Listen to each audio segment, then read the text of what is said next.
আজকে আমরা এই ভিডিওতে আলোচনা করব একটি গুরুত্বপূর্ণ যন্ত্র নিয়ে, যার নাম হচ্ছে গ্যালভানোমিটার।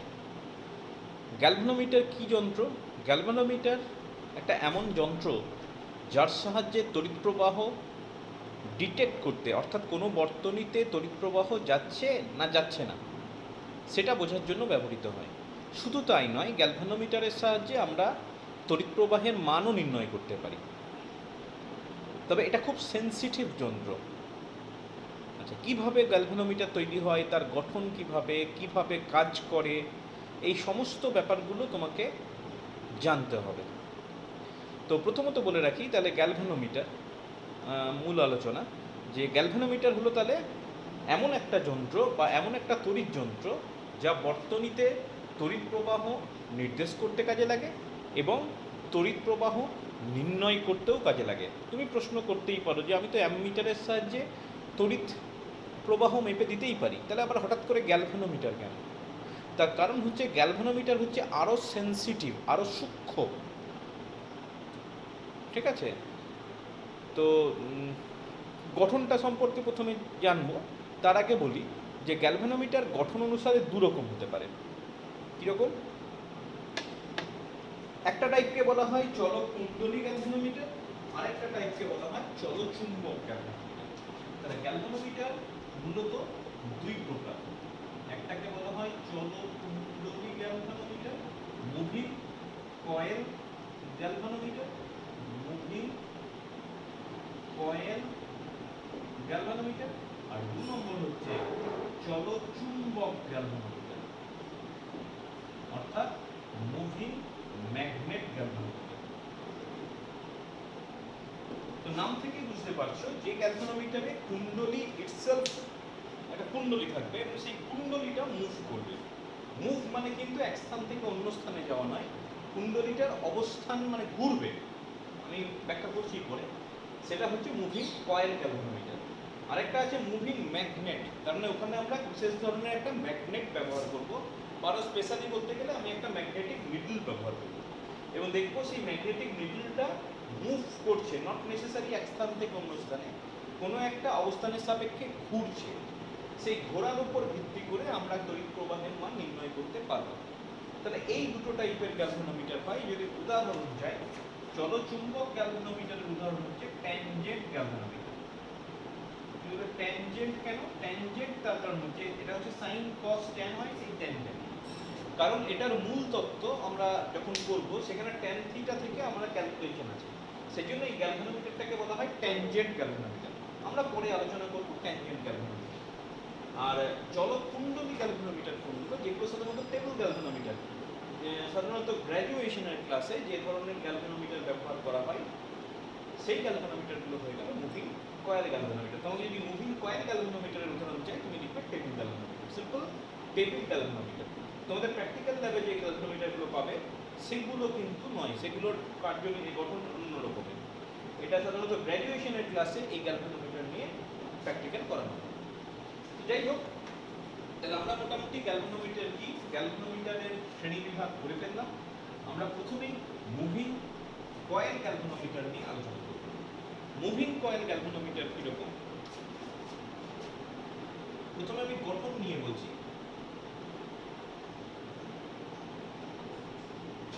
কয়েল বলছি, তাই তো? কি করা হয়? একটা আয়তাকার ফ্রেম নেওয়া হয়। এরকম মনে করে একটা আয়তাকার ফ্রেম।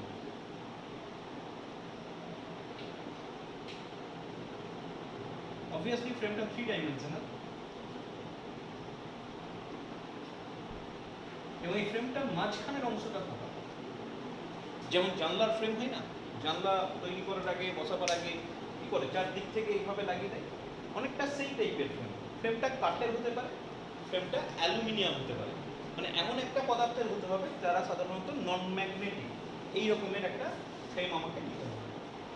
এবার তুমি কি করলে, একটা লম্বা তামার তার নিলে, লম্বা মানে যতটা সম্ভব লম্বা তামার তার নিলে, তামার তারটার একটা প্রান্ত উপরে রেখে এইভাবে আমি কি করলাম, সেই তামার তারটাকে এটার গায়ে জড়াতে লাগলাম। 1 পাক, 2 পাক, 3 পাক, 4 পাক, 10 পাক, 50 পাক, 100 পাক, 200 পাক, যত সম্ভব বেশি। সাপোজ আমি 500 পাক জড়ালাম, জড়িয়ে তারটা নিচের প্রান্তটা এরকম করে দেবো। গোটা ব্যাপারটা বোঝা গেল?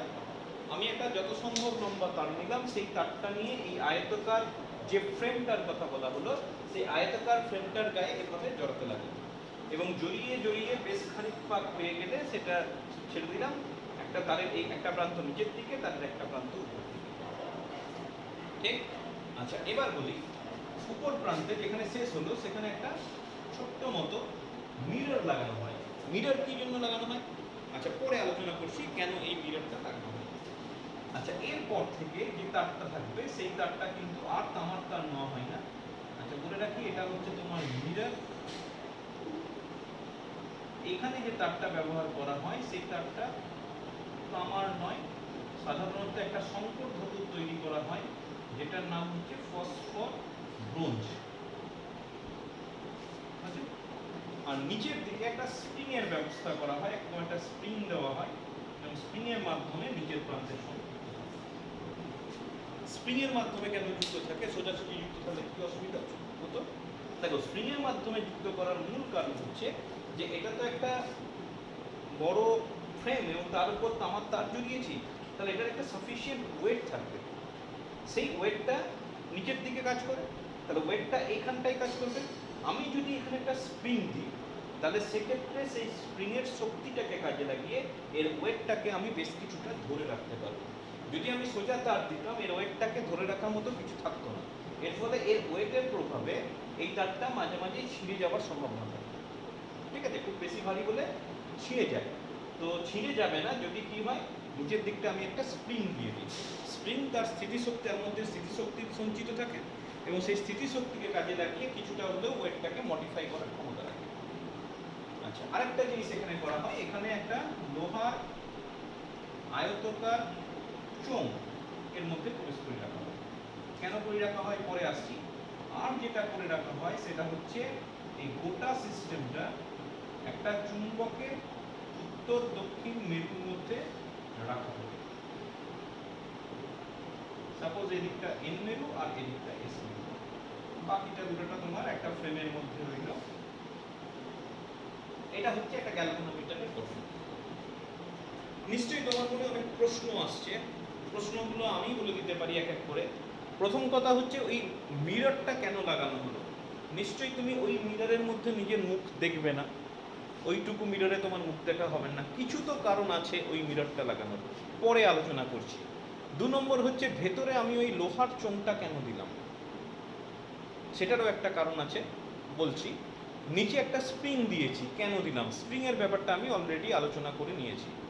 আরেকটা প্রশ্ন তোমার থাকতেই পারে যে আমার যে ম্যাগনেটগুলো নিলাম সেই ম্যাগনেটগুলো কীরকম একটা কার্ভ করে কাটা হয়েছে মনে হচ্ছে, সোজা ম্যাগনেট তো নয়, নাকি ইচ্ছে করে এরকম আঁকা হয়েছে? না, ইচ্ছে করে আঁকা হয়নি, ওই ধরনের ম্যাগনেটই ব্যবহার করা হয় এবং সেটারও একটা স্পেশাল কারণ আছে যার জন্য ওই ধরনের ম্যাগনেট আমরা ব্যবহার করে থাকি।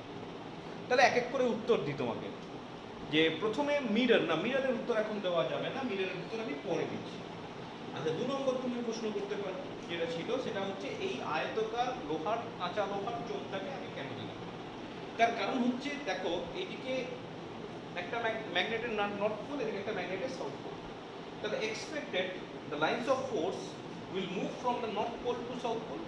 যে বলরেখাগুলো আছে সেই বলরেখাগুলো উত্তর থেকে দক্ষিণ মেরুর দিকে যাচ্ছে এবং আমি কি চাইছি, এই বলরেখাগুলো যেন বেশি বেশি করে এই আয়তাকার কুণ্ডলীর মধ্য দিয়ে যায়। সেই জন্য আমি এখানে একটা লোহার চোঙ রাখলাম। লোহার চোঙ হলে কি হবে? লোহার বিশেষ ক্ষমতা হচ্ছে যে চুম্বককে আকর্ষণ করে, আকর্ষণ মানে ভীষণভাবে, কাঁচা লোহা হলে প্রবলভাবে আকর্ষণ করে। এখন যেহেতু এই দুই দিকে কাঠের ফ্রেম আছে, এটাকে কিন্তু এরা আকর্ষণ করতে পারছে না। মানে এইভাবে দুদিকে কাঠের ফ্রেম, আমার হাত দুটো, আর মাঝখানে তোমার এই চোঙটা রাখা আছে, তাহলে এইদিকে থাকলে কোনোভাবেই কাঠটাকে ভেদ করে সে আকর্ষণ করতে পারবে না, তাই তো? কিন্তু তোমার এটা আবার 3 ডাইমেনশনাল, কিছুটা হলেও, আর এটা হচ্ছে তোমার সরু ফ্রেম, কিছুটা হলেও বলরেখাগুলোকে টানতে পারবে। মানে আমরা চাইছি যে এখান থেকে যে বলরেখাগুলো নির্গত হচ্ছে সেই বলরেখাগুলো যেন বেশি বেশি করে ওই আয়তাকার কুণ্ডলীটাকে অতিক্রম করে, যেন বলরেখাগুলো চারদিকে ছড়িয়ে যেতে না পারে। সেই জন্য তুমি বলতে পারো যে ওখানে তোমার ওই লোহার চোঙটাকে রাখা হচ্ছে। ঠিক আছে? আচ্ছা, নেক্সট প্রশ্ন, আমি এরকম বাঁকা বাঁকা ম্যাগনেট কেন নিয়েছি? আমার সোজা সোজা ম্যাগনেট নিয়ে আমার কি অসুবিধা? ঠিক আছে? আচ্ছা, বাঁকা বাঁকা ম্যাগনেট কেন নিয়েছি সেটার কারণ বলি। এটার মূল তত্ত্ব যদি একটু খেয়াল করো কিভাবে হয়, যে আমার এখানে একটা আয়তাকার কুণ্ডলী আছে। কোথায় আছে? একটা চৌম্বক ক্ষেত্রে আছে। জাস্ট আগের ভিডিওতে আমি আলোচনা করেছি যে একটা আয়তাকার কুণ্ডলীকে একটা চৌম্বক ক্ষেত্রে যদি রাখা হয় তাহলে কুণ্ডলীর ওপর একটা টর্ক সৃষ্টি হয়, এবং সেই টর্কের মান কত? NIBA sin থিটা, এই ধরনের একটা মান আমরা আগের দিন আলোচনা করেছি। তাহলে আমাদের মূল উদ্দেশ্য কিন্তু এটা, যে চৌম্বক ক্ষেত্রে কুণ্ডলীটাকে রেখেছি, যখনই আমি ম্যাগনেটিক ফিল্ড অন করব কুণ্ডলীটা ঘুরবে। ঠিক, কুণ্ডলীটার উপর একটা টর্ক সৃষ্টি হবে, কুণ্ডলীটা ঘুরবে, এটা হচ্ছে আমার মূল উদ্দেশ্য। এবং সেই টর্কের মান কত হবে? তুমি একটু একটা জিনিস খেয়াল করো, যে এখানে আচ্ছা উপর থেকে যদি দেখি সোজা ম্যাগনেট, যদি সোজা ম্যাগনেট নিতাম আমার কি অসুবিধা হতে পারে? এই মনে করো সোজা ম্যাগনেট, আমি অবজারভেশন করছি উপর দিক থেকে, তাহলে 3 ডাইমেনশন রাখার দরকার নেই, আমি উপর থেকে এইটাই দেখতে পাচ্ছি। আর কি দেখতে পাবো? এই গোল অংশটা দেখতে পাবো, এটা লোহার চোঙ, আমি বড় করে আঁকলাম, লোহার চোঙ দেখতে পাবো। আর কি দেখতে পাবো? তার উপরে এই যে পয়েন্টটা আছে, আমি এইভাবে পয়েন্টটা দেখতে পাচ্ছি। রাইট? তাহলে বুঝতেই পারছো কয়েলের ডাইমেনশনের তুলনায় এটার ডাইমেনশন অনেক বেশি। তাহলে এ কিন্তু বলরেখাগুলোকে আকর্ষণ করতে পারবে, বা আকর্ষণ করবে, বলরেখাগুলোকে চেষ্টা করবে যেন সমস্ত বলরেখাগুলো এই আয়তাকার কুণ্ডলীর মধ্য দিয়ে অতিক্রান্ত হয়, কিন্তু কোনোভাবে এই দিকে বা এই দিকে সরতে পারবে না, কারণ এই দিকে ওকে আটকে রাখা হয়েছে একটা কাঠের ফ্রেমের মাধ্যমে। আচ্ছা, এবার দেখো বলরেখাগুলো কোন দিকে যাবে? এটা যদি নর্থ পোল হতো, এটা যদি সাউথ পোল হতো, তাহলে এই দিক থেকে এই দিকে বলরেখাগুলো যাবে।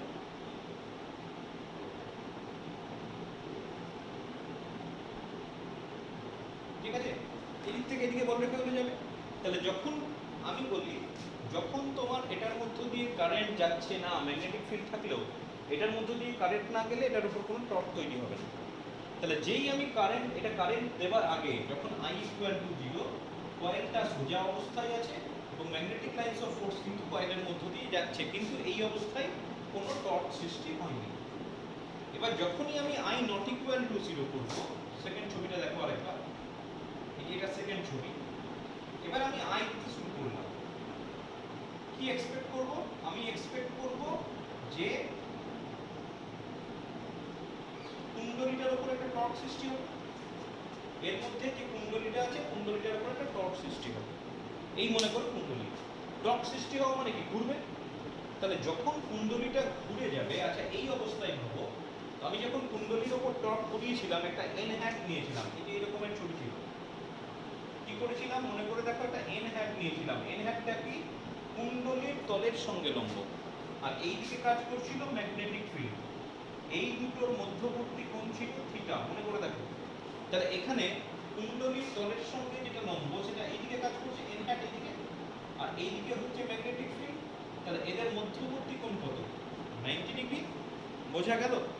স্বাভাবিক অবস্থায় যখন আমি কারেন্ট পাঠাচ্ছি না, যখন টর্ক কাজ করছে না অ্যাকচুয়ালি, জাস্ট আগের মোমেন্টে প্রাথমিক অবস্থায় আমি বলতে পারি কুণ্ডলীর তলের সঙ্গে যেটা লম্ব সেটা এদিকে কাজ করছে, ম্যাগনেটিক ফিল্ডটা এদিকে কাজ করছে, তার মানে দুটোর মধ্যবর্তী কোণ হচ্ছে 90 ডিগ্রি।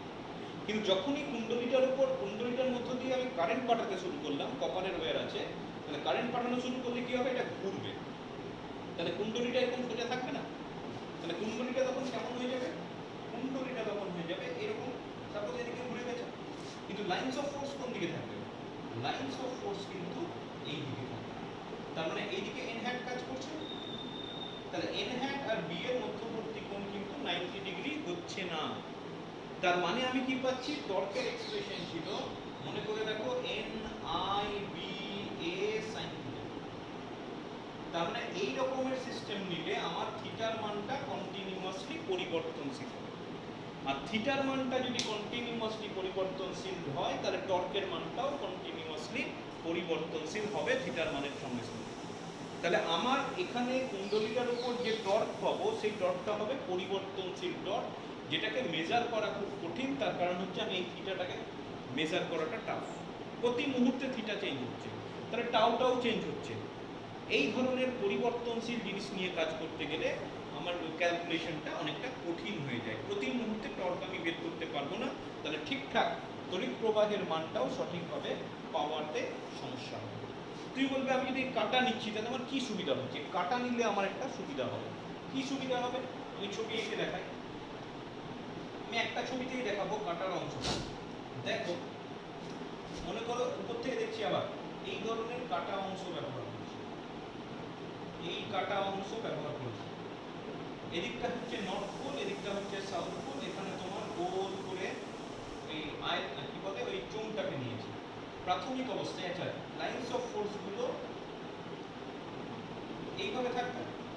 আচ্ছা, একটা জিনিস মনে রাখবে, lines of force are always normal to the surface. সবসময় চুম্বকের তলের সঙ্গে লম্বভাবে নির্গত হয় এবং লম্বভাবে প্রবেশ করে। It is emitted normally from the conductor বা magnet and enters into the magnet normally. এটা কিন্তু হচ্ছে চুম্বকের বলরেখার একটা ধর্ম এবং তড়িৎ বলরেখার ধর্ম। আচ্ছা, তাই যদি হয় প্রাথমিক অবস্থায় কয়েলটা এইভাবে আছে, তাহলে এই অবস্থায় দেখো এটা হচ্ছে এন হ্যাট, তাহলে এন হ্যাট আর বি এর মধ্যবর্তী কোণ হচ্ছে 90 ডিগ্রি। এবার সমস্যা যেটা হচ্ছিল যখন ঘুরে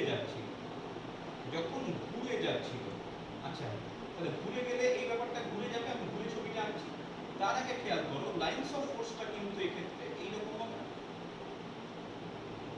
লাইন্স অফ ফোর্স এইরকম হবে, কারণ সবসময় লম্ব পাবে।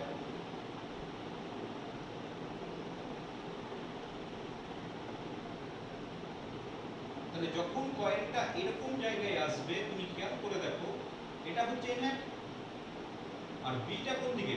বিটা এইদিকে, তাহলে মধ্যবর্তী কোণটা 90 ডিগ্রি থাকবে। তার মানে কয়েলটা যে এইভাবে থাকলেও 90 ডিগ্রি, এইভাবে থাকলেও 90 ডিগ্রি, বেশি ঘুরলেও 90 ডিগ্রি, আবার এইদিকে ঘুরলেও 90 ডিগ্রি। মানে কয়েলটা যেভাবেই ঘুরুক না কেন আমার থিটা ইকুয়াল টু 90 ডিগ্রি হবে যদি আমার ম্যাগনেটটাকে আমি এইভাবে বৃত্তাকার ভাবে কেটে নিতে পারি। এবং সেক্ষেত্রে টর্কের মান কত হবে? টর্কের মান হয়ে যাবে N I D A sine 90 degree. Sine 90 মানে হচ্ছে 1। তাহলে যে পরিমাণ টর্ক কাজ করবে সেটা স্পেশালি সরাসরি আমি মেজার করে নিতে পারবো এবং টর্কের মান হয়ে যাচ্ছে এন আই ডি এ, যেখানে এন হচ্ছে কুণ্ডলীর পাক সংখ্যা, আই হচ্ছে প্রবাহ মাত্রা, বি হচ্ছে ম্যাগনেটিক ফিল্ড ইন্টেন্সিটি এবং এ হচ্ছে কুণ্ডলীর ক্ষেত্রফল। এই কারণে আমি ম্যাগনেটটাকে সোজা না নিয়ে ওরকম বাঁকানো নিয়েছি, ঠিক আছে? আচ্ছা, এবার আমি কার্যনীতিতেই সরাসরি চলে যাচ্ছি। গোটা জিনিসটা বোঝা গেছে যে আমি কেন এই সব জিনিসগুলো করলাম। খালি বাকি রইল আয়নার কার্যকারিতা। আচ্ছা, আয়নার কার্যকারিতা আমি পরে আসছি। তাহলে মূল ব্যাপার যেটা হলো, গঠনটা তোমাকে যদি দেয়, কোনোদিন দেয় না, তাহলে সেক্ষেত্রে ছবিটা আঁকতে হবে। তাহলে আমি কি বলবো? ছবি এঁকে দিলাম। এবার আমি বলবো যখনই কুণ্ডলীর মধ্য দিয়ে আমি একটা কারেন্ট পাঠাবো, কুণ্ডলীর ওপর একটা টর্ক সৃষ্টি হবে এবং সেই টর্কের মান কত হবে? NIBA sin 90 degree. কারণ আমি দেখলাম যদি আমি কাটা ম্যাগনেট ব্যবহার করি তাহলে যে কোনো অবস্থানে থিটাটা 90 ডিগ্রি হবে। থিটা মানে হচ্ছে n হ্যাট এবং b এর মধ্যে। আচ্ছা, তাহলে কি হলো? কুণ্ডলীর ওপর একটা টর্ক সৃষ্টি হলো, কুণ্ডলীটা ঘুরে যাবে। এবার বলে রাখি, কুণ্ডলীটা এতটা ভারী থাকে, মানে বেশ কিছুটা ভারীতে, মানে তুমি এটা আশা করো না যে বনবন বনবন করে ঘুরবে, অতটা পরিমাণ টর্ক সৃষ্টি হয়, সেই পরিমাণ টর্ক কিন্তু সৃষ্টি হয় না। কি হবে? কুণ্ডলীটা কিছুটা ঘুরবে, কিছুটা ঘোরার পর কি হবে? স্থিতিস্থাপকতা ধর্মের জন্য আমরা জানি স্থিতিস্থাপকতা কোনো একটা বস্তুর আকার বা অবস্থানের যদি পরিবর্তন হয় তাহলে স্থিতিস্থাপকতা ধর্মের জন্য সে আবার আগের অবস্থায় ফিরে আসতে চেষ্টা করে। এখানেও সেই ঘটনাটা ঘটবে, ঘুরে যাবার পর ওর মধ্যে একটা স্থিতিস্থাপক বল সৃষ্টি হবে বা টর্ক সৃষ্টি হবে, যার প্রভাবে সে আবার আগের অবস্থানে ফিরে আসতে চায়। এক্ষেত্রে যে টর্কটা কাজ করে সেই টর্কটাকে বলা হয় প্রত্যানয়ক টর্ক, রিস্টোরিং টর্ক। প্রত্যাবর্তক টর্ক কাজ করবে, সেটাকে আমি নাম দিলাম টাউ ড্যাশ। এবং দেখা গেছে সেই tau dash is proportional to theta, অর্থাৎ কুণ্ডলীটা সাধারণ অবস্থান সাপেক্ষে যত বেশি ঘুরবে টর্কটা তত বেশি হবে এক্সপেক্টেড। তাহলে এখান থেকে আমি পেতে পারি tau dash must be equal to some constant into theta. এখানে যে কনস্ট্যান্টটা তুমি পাচ্ছ সেই কনস্ট্যান্টটাকে বলা হয় ব্যবর্তন গুণাঙ্ক, টরশনাল রিজিডিটি। ঠিক আছে, টরশনাল রিজিডিটি বা ব্যবর্তন গুণাঙ্ক। বোঝা গেল? আবার আমি বলছি, গঠন পরীক্ষায় লিখতে হবে না, তুমি বলবে কুণ্ডলীর মধ্য দিয়ে তড়িৎ প্রবাহ চালনা করতে শুরু করলে কুণ্ডলীর ওপর একটা টর্ক সৃষ্টি হয় এবং যে কোনো অবস্থানে সেই টর্কের মান হচ্ছে NIBA sin 90 ডিগ্রি বা NIBA। যখনই এই টর্কটা সৃষ্টি হলো, স্থিতিস্থাপকতা ধর্মের জন্য কুণ্ডলীটা কি হয়, কুণ্ডলীর উপর একটা প্রত্যাবর্তক টর্ক সৃষ্টি হয়, যে টর্কটা কুণ্ডলীটাকে সাম্যাবস্থানে আনার চেষ্টা করে, এবং সেই প্রত্যাবর্তক টর্কটা হচ্ছে থিটার সঙ্গে সমানুপাতিক। সেখান থেকে tau dash equal to C into theta. এবং সাম্যাবস্থার কথা যদি বলি, tau must be equal to tau dash. তাহলে আমার পড়ে থাকছে NIBA equal to C theta.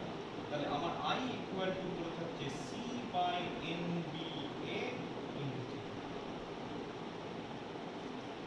দেখো আমার কি দরকার ছিল, গ্যালভানোমিটারের সাহায্যে I এর মান দরকার ছিল, তড়িৎ প্রবাহ মাত্রা কত যাচ্ছে আমি সেটা বের করতে চাইছি। দেখো তড়িৎ প্রবাহের মান কিন্তু আমি বের করে ফেলেছি, তাই না? তড়িৎ প্রবাহের মান পাওয়া গেছে। খুব জটিল কিছু নয়, জটিলভাবে ভাববে না। যত কথা বলেছি তোমাকে মূল তত্ত্বে লিখতে হবে না, আমি গোটা ব্যাপারটা বলি। তুমি প্রথমে ছবি আঁকবে, ছবি আঁকার পর যে কার্যনীতিটা খুব সহজে ছোট্ট করে বলবে যে তড়িৎ প্রবাহ চালনা whenever current flows through the coil আর torque acts on the coil. কি করছি, যখনই তড়িৎ প্রবাহ চালনা করছি কুণ্ডলীতে একটা টর্ক সৃষ্টি হচ্ছে। কেন হচ্ছে আগের ভিডিওতে আলোচনা হচ্ছে, এবং যে টর্কটা সৃষ্টি হচ্ছে সেই টর্কের মান হচ্ছে NIBA বলে দিলে। এবার তুমি বলবে যেই টর্কের সৃষ্টি হলো কুণ্ডলীতে একটা ঘূর্ণন শুরু হবে, তার মানে কি সাম্যাবস্থান সাপেক্ষে কুণ্ডলীটা সরে যাবে। The coil will be displaced from its equilibrium position and due to the property elasticity it will try to regain its original position.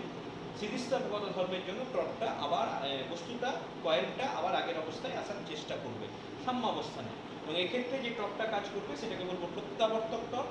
সেটা থিটার সঙ্গে সমানুপাতিক, ইকুয়াল টু সি থিটা, সাম্যাবস্থায়। এইটুকু করাটা খুব কঠিন কিছু নয়। আরেকটু আছে, দেখো সিটা কি, সিটা কিন্তু নির্ভর করবে তারের উপাদানের উপর। ফসফর ব্রোঞ্জ, কেন ফসফর ব্রোঞ্জ এখনো আলোচনা করিনি। আচ্ছা, N নাম্বার অফ টার্নস আমি জানি, কুণ্ডলীটা কতটা পাক দিয়ে তৈরি করেছি সেটা আমার জানা আছে। কতটা ম্যাগনেটিক ফিল্ড দিচ্ছি আমি জানি, কতটা এরিয়া, কুণ্ডলীটার দৈর্ঘ্য প্রস্থ কত আমার জানা আছে, এরিয়া বের করতে পারবো। আর দরকার হচ্ছে থিটা। এবার সমস্যা যেটা হচ্ছে যে গোটা ব্যাপারটা, গোটা সিস্টেমটা যেটা আমি দেখিয়েছি সেটা একটা ফ্রেমের ভেতরে আটকানো থাকে, ঠিক আছে? তাহলে ফ্রেমের ভেতরে ঢুকে কতটা কুণ্ডলী ঘুরছে সেটা আমার পক্ষে জানা সম্ভব নয়, আমার পক্ষে মেজার করা সম্ভব নয়। তাহলে থিটাটা আমি মেজার করব কি করে? এই থিটাটাকে মেজার করার জন্যই তোমার মিরর সিস্টেমটা কাজে লাগে। এই জন্য মানে মিররটা কেন কাজে লাগে সেটা হচ্ছে এই থিটাটাকে মেজার করার জন্য। আচ্ছা, আমি এই ছবিটা আপাতত মুছে দিচ্ছি, তোমাকে আমি বোঝাচ্ছি যে মিররটা কিভাবে থিটাটা মাপতে আমার কাজে লাগছে। অ্যাকচুয়ালি যেটা করা হয়, মনে করো এটা হচ্ছে মিরর, আমি এবার ঘুরিয়ে আঁকছি, মনে করো এই দিকে, বাকিটা আঁকছি না, এই দিকে গ্যালভানোমিটারটা আছে। কি করা হয়, এই মিরর থেকে একটা নির্দিষ্ট দূরত্বে, বেশ খানিকটা দূরত্বে, 1 মিটার প্রায় 1 মিটার দূরত্বে একটা সিস্টেম রাখা হয়। কিরকম সিস্টেম? একটা lamp and scale, 3 dimensional figure, একটু বোঝার সমস্যা হতে পারে। দেখো ল্যাম্প অ্যান্ড স্কেল মানে কি, তোমার মনে করো এইখানে গ্যালভানোমিটার আছে, সাপোজ আমি এখান থেকে এই দূরত্বে, এখান থেকে মনে করো একটা ব্যবস্থা রাখলাম যেখানে একটা এরকম সিস্টেম আছে, মনে করো একটা ল্যাম্প ব্যবস্থা আছে আর এখানে একটা স্কেল দেওয়া আছে।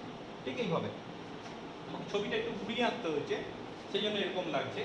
তো যাই হোক, তুমি এটা খেয়াল রাখবে, এই স্কেলটা কিন্তু এরকমভাবে বেঁকা থাকে না, স্কেলটা হচ্ছে মানে এরকম, এটা তোমার গ্যালভানোমিটার, সাপোজ স্কেলটা এইভাবে আছে, এবং এই স্কেলের সিস্টেমের সঙ্গেই লাগিয়ে আমার এখানে একটা ল্যাম্প লাগানো আছে এরকমভাবে। স্কেলের সিস্টেম মনে করো উপর দিকে, নিচের দিকে ল্যাম্প লাগানো আছে।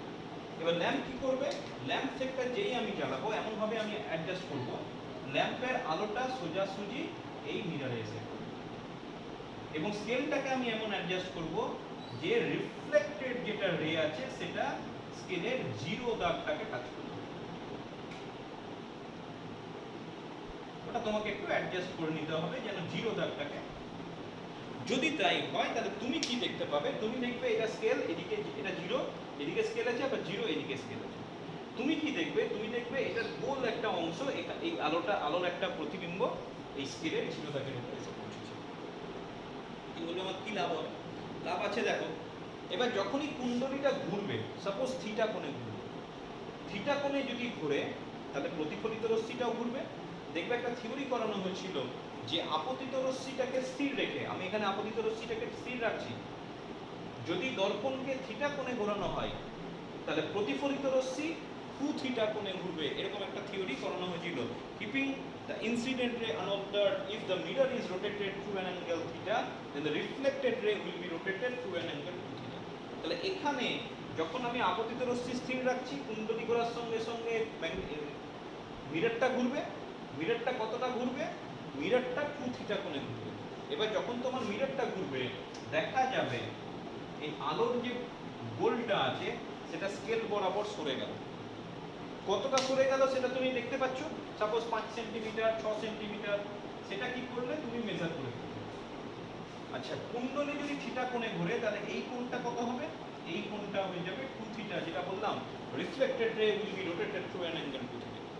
তাহলে এবার যদি S equal two r theta ওই ফর্মুলা লাগাই, এখানে এটা হচ্ছে বৃত্তচাপ, এটা হচ্ছে ব্যাসার্ধ, এটা হচ্ছে কোণ। তাহলে সেই জিনিসটা যদি আমি কাজে লাগাই তাহলে আমার পড়ে থাকবে d equal to d into 2 theta. তাহলে এখান থেকে দেখো থিটা ইকুয়াল টু আমি লিখতে পারি d বাই 2 থিটা। ঠিক আছে, ফিগারটা কমপ্লিটলি 3 ডাইমেনশনাল, বুঝতে তোমার বুঝে নিতে হবে জিনিসটাকে। তাহলে S equal two r theta করে দেখো থিটার মানটা পেয়ে যাচ্ছি। থিটা কার কার উপর ডিপেন্ড করছে? স্মল t, মানে স্কেলের উপর ওই বৃত্তাকার গোল আয়নার যে প্রতিবিম্বটা সেটা কতটা সরছে সেটা দেখতেই পেলাম চোখের সাহায্যে, আর এটা কত দূরে বসানো হয়েছে সিস্টেমটা তার উপর ডিপেন্ড করছে। তাহলে এটাকে যদি আমি বসিয়ে দিই তাহলে I এর মান পড়ে থাকবে c by n dA into d by 2d। এবং দেখো এই এক্সপ্রেশনে সব কিছু জানা আছে, তাহলে আমি খুব সহজে তড়িৎ প্রবাহের মান কত সেটা বের করে দিতে পারি। ঠিক আছে, বেশ, এই গেল তোমার গ্যালভানোমিটার। পরীক্ষায় আসে না কিন্তু তোমার ধারণাটা পরিষ্কার থাকা দরকার, কারণ যখন তুমি প্র্যাকটিক্যালে ব্যবহার করবে, অবশ্যই ক্লাস 12 এর প্র্যাকটিক্যালে ইন জেনারেল করানো হয় না, আছে প্র্যাকটিক্যালে সিলেবাসে একটা দুটো প্র্যাকটিক্যাল করা হয় না, তোমার ধারণাটা পরিষ্কার থাকা দরকার। আচ্ছা, এখান থেকে দুটো জিনিস করবো, একটা হচ্ছে প্রবাহ সুবেদিতা, সেন্সিটিভিটি, কারেন্ট সেন্সিটিভিটি। প্রবাহ সুবেদিতা মানে একটা যন্ত্র কত বেশি সুবেদী সেটা দিয়ে যন্ত্রটাকে যাচাই করা হয়। তো প্রবাহ সুবেদিতা কাকে বলে? মনে রাখবে যে একক প্রবাহ মাত্রার জন্য কতটা ডিফ্লেক্টেড হচ্ছে, অথবা লেখা হয় d থিটা বাই d। এটা দ্বারা প্রবাহ সুবেদিতা যাচাই করা হয়। এবং এই এক্সপ্রেশন থেকে তুমি পেয়ে যাচ্ছ, যদি আমি d থিটা বাই di ব্যবহার করি, আমার বের করাটা খুব কঠিন নয়, থিটা ইকুয়াল টু এটা, তাহলে অ্যাকচুয়ালি দেখো এটা পড়ে থাকবে NBA ডিভাইডেড বাই c। ঠিক আছে, উঠে যাচ্ছে, আমরা করছি ক্যালকুলেশন বোঝা যাচ্ছে। আর এখানে তোমার আরেকটা এক্সপ্রেশন আসবে, সেটা হচ্ছে বিভব সুবেদিতা। এবং নাম থেকেই বুঝতে পারছো এটা হয়ে যাচ্ছে v বাই i, সরি এটা হয়ে যাবে থিটা বাই v। মানে একক বিভব পরিবর্তনের জন্য কতটা ডিফ্লেকশন হচ্ছে সেটা দিয়ে নির্ণয় করা হয় বিভব সুবেদিতা। এবং অবভিয়াসলি আমি এটা যদি ক্যালকুলেশন করি v ইকুয়াল টু IR, তাহলে এটা পড়ে থাকবে, এটা r চলে আসবে NBA ডিভাইডেড বাই CR। তাহলে একটা জিনিস আমি বুঝতে পারছি, সুবেদিতা কিন্তু দুটো, যেটার উপরই বলো না কেন, বিভব সুবেদিতা হোক বা প্রবাহ সুবেদিতা হোক, নির্ভর করছে কিন্তু একটা, দুটো, তিনটে, চারটা, মেনলি এই চারটা রাশির উপরে নির্ভর করছে। কিছুটা কুণ্ডলীর রোধের ব্যাপার আছে যখন আমি বিভব সুবেদিতা করছি, তাহলে এই কতগুলো রাশির উপর সুবেদিতা নির্ভর করছে। এবং আমি দেখতে পাচ্ছি সুবেদিতা ভালো হবে যদি n বেশি হয়, b বেশি হয়, a বেশি হয়, অথবা c কম হয়। এইগুলো বেশি বেশি হলে অথবা c কম হলে আমার সুবেদিতা বেশি হবে। তুমি একটু জিনিস খেয়াল করো, n মানে নাম্বার অফ টার্নস, যে পাকটা জড়াচ্ছিলাম সেটা যদি বেশি হয়, বিটা বাড়ানো যেতে পারে একটা নির্দিষ্ট লিমিট পর্যন্ত, চৌম্বক ক্ষেত্রপ্রবলটা বাড়ানো যেতে পারে বা বাড়ানো হয়। এরিয়া কিন্তু একটা নির্দিষ্ট লিমিটের বেশি বাড়ানো সম্ভব নয়। কত করবে? তুমি ঘরের সাইজের কি গ্যালভানোমিটার নেবে? তাহলে তুমি দেখবে কোত্থেকে। সুতরাং এইটার উপর কিন্তু একটা নির্দিষ্ট লিমিটেশন আছে, এটার উপরেও একটা নির্দিষ্ট লিমিটেশন আছে, কারণ নাম্বার অফ টার্নস খুব বেশি করলে সমস্যা যেটা হতে পারে যে কুণ্ডলীটা খুব বেশি ভারী হয়ে যেতে পারে। এবং কুণ্ডলীটা ভারী হয়ে গেলে কি হবে, একবার যখন এগুলো ঘুরবে দেখবে ওই তারটা কেটে গেল। ঠিক আছে, যতই তুমি নিচে স্প্রিং লাগাও একটা নির্দিষ্ট লিমিটের বেশি তুমি এন বা এটাকে কিন্তু বাড়াতে পারবে না। হ্যাঁ, বিটাকে তুমি একটা নির্দিষ্ট লিমিট পর্যন্ত বাড়ানো যেতে পারে, একটা হাই ভ্যালু পর্যন্ত বাড়ানো যেতে পারে। আরেকটা যেটা হতে পারে সিটাকে কম করতে হবে। সিটা কিন্তু নির্ভর করে ওই তারটার উপাদানের উপর, যেটা ব্যবর্তন গুণাঙ্ক বললাম, তারটা কি দিয়ে তৈরি তার উপর। সি কম মানে কি, তোমাকে তারটাকে সূক্ষ্ম হতে হবে। ঠিক আছে, তারটাকে সূক্ষ্ম হতে হবে। তাহলে তারের জন্য প্রপার্টি হচ্ছে তারটাকে সূক্ষ্ম হতে হবে, শুধু সূক্ষ্ম নয়, থিন নয়। তার সঙ্গে আরেকটা জিনিস খেয়াল করো, আয়নার উপর থেকে সবটাই হচ্ছে ফসফর ব্রোঞ্জ। তাহলে ওটাকে ওই গোটা ওয়েটটাকে ধরে রাখতে হবে, এই যে কুণ্ডলীর গোটা ওয়েটটা ধরে রাখতে হবে। তাহলে সূক্ষ্ম হতে হবে, কিন্তু আবার গোটা কুণ্ডলীর ওজনটাও ধরে রাখতে হবে। তো ফসফর ব্রোঞ্জ হচ্ছে এমন একটা ম্যাটেরিয়াল যেটা যতই সূক্ষ্ম হোক না কেন, একটা নির্দিষ্ট লেভেল পর্যন্ত তুমি সূক্ষ্ম করতে পারো, কিন্তু সেটা ভার বহনের জন্য ভীষণভাবে উপযোগী।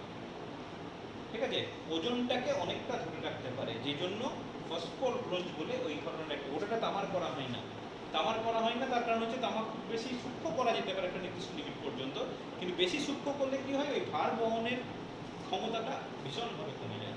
সুতরাং গোটাটা তামার তারের করা হয় না, যেখানটা ঝোলানো হচ্ছে সেখানে ফসফর ব্রোঞ্জ বলে ওই ধরনের একটা সংকর ধাতু ব্যবহার করা হয়। ঠিক আছে, এই গেল তোমার চলো কুণ্ডলী গ্যালভানোমিটার সম্পর্কে যাবতীয় আলোচনা। আচ্ছা, এরপরে আমরা একটা গুরুত্বপূর্ণ জিনিস করবো, যেটা পরীক্ষায় খুব আসে, যে আমরা গ্যালভানোমিটার থেকে কিভাবে অ্যামমিটার পেতে পারি। দুটো আলোচনা হবে, একটা গ্যালভানোমিটারটাকে অ্যামমিটার, আর একটা হচ্ছে গ্যালভানোমিটার থেকে ভোল্টমিটার। তুমি প্রশ্ন করতেই পারো যে গ্যালভানোমিটার কারেন্ট মাপার জন্য কাজে লাগে, আবার অ্যামমিটারও কারেন্ট মাপার জন্য কাজে লাগে, তাহলে আমি গ্যালভানোমিটারকে অ্যামমিটারে পরিণত করব কেন? বলে রাখি, গ্যালভানোমিটারকে যদি বিশেষ উপায়ে তুমি অ্যামমিটার করতে পারো, তাহলে তার রেঞ্জটা অনেকটা বেড়ে যায়। রেঞ্জটা অনেকটা বেড়ে যায়। সাপোজ গ্যালভানোমিটারে 5 অ্যাম্পিয়ার মাপতে পারছিলে, একটা বিশেষ ব্যবস্থা অবলম্বন করলে গ্যালভানোমিটারের সাহায্যে আমি 50 অ্যাম্পিয়ার মেপে দিতে পারি। ব্যাপারটা এরকম, রেঞ্জটা বাড়াবার জন্য অনেক সময় গ্যালভানোমিটারকে অ্যামমিটারে ট্রান্সফার করতে হয়। কিভাবে করা হয় তো বলে রাখি, প্রসেস বলে রাখি। একটা গ্যালভানোমিটার নিলাম, সেই গ্যালভানোমিটারের সঙ্গে যদি আমি একটা নিম্ন মানের রোধ ওই গ্যালভানোমিটারের সঙ্গে সমান্তরাল সমবায়ে যোগ করি, তাহলে দেখা যাচ্ছে গ্যালভানোমিটারের রেঞ্জটা অনেকটা বেড়ে যায়, এবং সেক্ষেত্রে গোটাটাকে আমি বলতে পারি এটাকে একটা অ্যামমিটার হিসেবে ব্যবহার করা যেতে পারে। তাহলে তোমাকে যদি প্রশ্ন হয়, ফার্স্ট প্রশ্ন করবে কিভাবে তুমি একটা গ্যালভানোমিটারকে, how galvanometer can be used বা can be converted to an ammeter, তখন তোমাকে বলতে হবে যে গ্যালভানোমিটারের সঙ্গে সমান্তরাল সমবায়ে যদি একটা নিম্নমানের রোধ যোগ করি, তাহলে গ্যালভানোমিটারটা একটা অ্যামমিটারে পরিণত হবে। আচ্ছা, কতটা পাল্লা বাড়লো কিভাবে বের করতে পারবো, কতটা এস যোগ করলে কত গুণ রেঞ্জটা কতটা বাড়লো সেটা বের করতে চাইছি। আচ্ছা, এটা থিওরিটা আমরা করেছি, শান্টের থিওরি যেরকম ছিল ঠিক সেরকম। আচ্ছা, কিভাবে করবো দেখো, ছবি থেকেই বুঝতে পারছো যে I equal to IG plus IS। তাহলে এখান থেকে আমি জানি IG into G equal to IS into S, right? তাহলে এখান থেকে S এর মান যদি তুমি বার করতে চাও, তাহলে S equal to IG divided by IS into G। তাহলে IG divided by I minus IG into G। ঠিক আছে, হলো। এবার এই যে রেঞ্জ বরাবর কথা বলছি, তো মনে রাখবে I বাই IG এটাকে বলা হচ্ছে কত গুণ, মানে IG তে একটা কারেন্ট মাপছিলাম, আর I হচ্ছে মেন অ্যামমিটারের কারেন্ট। তাহলে কত গুণ বাড়লো, সাপোজ n গুণ বাড়লো, তাহলে আমি বলবো যে গ্যালভানোমিটারের পাল্লা n গুণ বাড়লো, nটাকে বলা হয় পাল্লা, এবং মোস্ট কেসে পাল্লা বৃদ্ধি পায়। ঠিক আছে, সর্বদা তুমি মনে রাখবে I is better then IG, অর্থাৎ যদি আমি অ্যামমিটার প্রস্তুত করতে পারি তাহলে প্রবাহর পাল্লা সবসময় বৃদ্ধি পায়, the range of current always increases. তাহলে এই I বাই IG সমান n, তাহলে খুব সহজভাবে করতে পারি। দেখো, আমি লগটাকে IG দিয়ে ভাগ করলাম, তাহলে এটা 1 হয়ে গেল। আচ্ছা, এটা হয়ে গেল I বাই IG, এটাও 1 হয়ে গেল। তাহলে এটা 1, এটা n, তাহলে অ্যাকচুয়ালি আমার পড়ে থাকছে s equal to g by n minus. দেখো কত সহজ একটা ফর্মুলায় চলে এলাম। তোমার খালি মনে রাখতে হবে n ইকুয়াল টু হচ্ছে i বাই i, কত গুণ বৃদ্ধি করতে চাইছো তার উপর ভিত্তি করে আমি s এর মান কিন্তু খুব সহজে বের করে দিতে পারি। ঠিক আছে, যেমন আমি তোমাকে খুব সহজ অঙ্ক দিয়ে দেখাই, পরীক্ষায় কিরকম অঙ্ক থাকবে। পরীক্ষায় তোমাকে খুব সহজ এরকম অঙ্ক দেবে, বলবে এইভাবে, সাপোজ একটা অঙ্ক দেখছি আমি, যে একটা গ্যালভানোমিটারে 0.01 প্রবাহ গেলে পূর্ণ স্কেল বিক্ষেপ দেয়, এই ধরনের কথা একটা থাকবে। গিভস ফুল স্কেল ডিফ্লেকশন, মানে এখানে তোমার একটা স্কেল থাকবে, তো স্কেলের উপর ম্যাক্সিমাম ডিফ্লেকশন দেওয়াটাকে বলছে। তার মানে কি, যেটা বলছে কি বলেছে এখানে, 0.01 অ্যাম্পিয়ার কারেন্ট গেলে পূর্ণ স্কেল বিক্ষেপ দেয়। তার মানে কি, ওটাই ম্যাক্সিমাম কারেন্ট, ওটার জন্য ম্যাক্সিমাম কারেন্ট। তার মানে একটা গ্যালভানোমিটারের সাহায্যে বলছে এই পরিমাণ কারেন্ট মাপা যায়। তার মানে সেটা হচ্ছে আইজি। কোয়েশ্চেন পড়ে তোমাকে বুঝতে হবে কোনটা আইজি দিচ্ছে কোনটা আই দিচ্ছে। যেটা পূর্ণ স্কেল বিক্ষেপ, এই ধরনের কথা থাকবে, ফুল স্কেল ডিফ্লেকশন, তুমি মনে রাখবে সেই current, that current is the galvanometer. ঠিক আছে, কি বলছে, এটা গ্যালভানোমিটার 0.01 অ্যাম্পিয়ার কারেন্ট গেলে পূর্ণ স্কেল বিক্ষেপ দেয়। এবার তোমাকে কি বলেছে, ওই যন্ত্রটিকে কিভাবে 10 অ্যাম্পিয়ার প্রবাহ মাত্রা পর্যবেক্ষণক্ষম অ্যামমিটারে রূপান্তর করবে। দেখো বলেই দিয়েছে তুমি এটাকে 10 অ্যাম্পিয়ার মাপার অ্যামমিটার, তাহলে এটা হচ্ছে অ্যামমিটারের। আচ্ছা, কিভাবে করবে, তোমাকে দেওয়া আছে গ্যালভানোমিটারের রোধ 100 ওহম, এই কতগুলো তথ্য দেওয়া আছে, এবং এই তথ্যগুলো তোমার সাফিসিয়েন্ট। কারণ কি, আমার তো এইটুকু লাগবে। তাহলে প্রথমেই তুমি বলবে যে গ্যালভানোমিটারের সঙ্গে এস মানের রোধ সমান্তরাল সমবায়ে যোগ করতে হবে। প্রথমে এই কথাটা কিন্তু মেনশন করতে হবে, will have to add a low resistance to in parallel with the galvanometer. S মানের রোধ সমান্তরাল সমবায়ে যোগ করতে হবে, এবং এস এর মান কত হবে। আচ্ছা, এস এর মান বের করার আগে তুমি এখানে আই বাই আই জি বের করবে। আই কত, 10, আইজি মানে 0.01, তারপরে এটা পড়ে থাকছে 1000। কি বলো, ঠিক আছে, একটা শূন্য দুটো শূন্য না, হ্যাঁ ঠিক আছে 1000। তাহলে এবার বের করতে বলেছে এস, এস এর মান কত হবে, জি এর মান বলেছে 100 ডিভাইডেড বাই n মাইনাস 1, তাহলে 1000 মাইনাস 1, তাহলে এটা হয়ে গেল 100 ডিভাইডেড বাই 999, তাহলে এটা 0.1 মতো হবে। এটা যদি ক্যালকুলেশন করা হয় মোটামুটি 0.1। দেখো একটা জিনিস খেয়াল করো, এই এস এর মানটা অনেকটা কম হবে। তুমি ক্যালকুলেশন করলে, ক্যালকুলেশন করার পর তোমার এস এর মান এলো 5735, তুমি নিশ্চিত থাকো অঙ্কটা ভুল হয়েছে। কারণ রোধের মান কখনোই খুব বেশি হবে না, যা পার দেওয়া থাকবে 10 এর কম হবে। হ্যাঁ, কোনো কোনো অঙ্ক আছে 100 পর্যন্ত যেতে পারে, তার বেশি নয়, কারণ এটা আমি বলেই দিচ্ছি একটা নিম্নমানের রোধ যোগ করবে। ঠিক আছে, তাহলে কিভাবে গ্যালভানোমিটারকে অ্যামমিটারে পরিণত করা যায়, খুব সিম্পল ব্যাপার, করে ফেললাম, থিওরি আলোচনা করলাম, তার সঙ্গে অঙ্ক হয়ে গেল। আচ্ছা, নেক্সট আলোচনা, যে আমি কিভাবে একটা গ্যালভানোমিটারকে ভোল্ট মিটার হিসেবে ব্যবহার করব। তাহলে next discussion, galvanometer to volt meter, galvanometer থেকে ভোল্ট মিটার, এবং এটাও কিন্তু এই রেঞ্জটাকে বাড়াবার জন্য। আচ্ছা, তাহলে এক্ষেত্রে মনে রাখবে গ্যালভানোমিটারকেও ভোল্ট মিটার করা যায় যদি আমি গ্যালভানোমিটারের সঙ্গে শ্রেণী সমবায়ে উচ্চ মানের রোধ ব্যবহার করি, তাহলে সেক্ষেত্রে total galvanometer can be used to find out the potential drop, মানে এটাকে একটা কি বলবো ভোল্টমিটারে কনভার্ট করা। তো এখানে শ্রেণী সমবায় যোগ করেছি, তাহলে এখানে তুমি বলতে পারো গ্যালভানোমিটারে যেটা কারেন্ট যাবে সেটাই কিন্তু আর এর মধ্যে দিয়ে দেবে।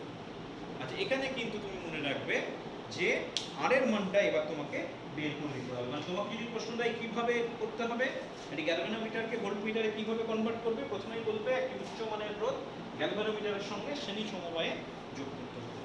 ঠিক আছে, আচ্ছা এবার একটা জিনিস ভাবো, যে তুমি এটার প্রান্তে পোটেনশিয়াল ড্রপ মাপতে চাইছো, মানে ভোল্টেজ, ভোল্টমিটার।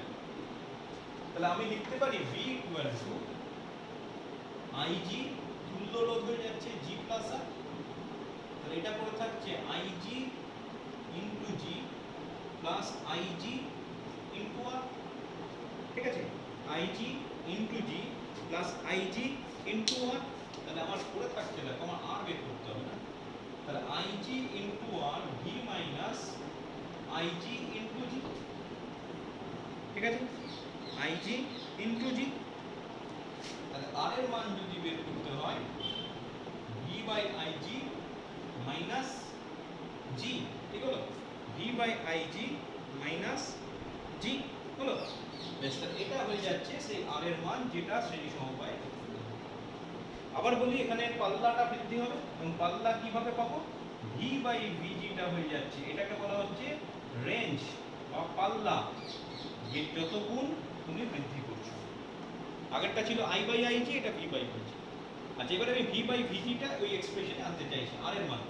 তাহলে এখান থেকে হয়ে যাচ্ছে, দেখো তুমি এক কাজ করো, জিটাকে কমন নিবে, তাহলে এটা পড়ে থাকছে IG into G minus one, তাহলে এটা পড়ে থাকছে G into V by VG minus one.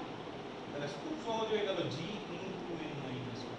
তাহলে আর এর মান কত হবে, G into N minus one. খুব ভালো করে খেয়াল করে দেখো, আগেরটাই ছিল G by N minus one, এটাই হচ্ছে G into N minus one. Formula মনে রাখা খুব সোজা, তোমাকে মনে রাখতে হবে এনটা কি। আগের ক্ষেত্রে ছিল আই বাই আইজি, এটার ক্ষেত্রে ভি বাই ভিজি। আচ্ছা, এটা দিয়েও একটা অঙ্ক করে ফেলি, কিরকম দিচ্ছে দেখো। গ্যালভানোমিটার তো কারেন্ট মাপতে কাজে লাগে, সেটাকে ভোল্টমিটার করতে গেলে ডাটাটা একটু অন্যভাবে দেওয়া থাকবে। মনে করো এইভাবে দেওয়া আছে, বলছে একটা গ্যালভানোমিটারের কুণ্ডলীর রোধ হচ্ছে 50 ওহম। তার মানে গ্যালভানোমিটারের রোধ হচ্ছে 50 ওহম। বেশ, এবার বলছে যে 10 মিলি অ্যাম্পিয়ার প্রবাহ গেলে পূর্ণ স্কেল বিক্ষেপ দেয়। তাহলে 10 অ্যাম্পিয়ার মিলি অ্যাম্পিয়ার প্রবাহ গেলে পূর্ণ স্কেল বিক্ষেপ দেয়। একটু আগে বললাম যেটা পূর্ণ স্কেল বিক্ষেপ দেবে সেটা হচ্ছে গ্যালভানোমিটার কারেন্ট। তাহলে আইজি হয়ে যাচ্ছে এটা।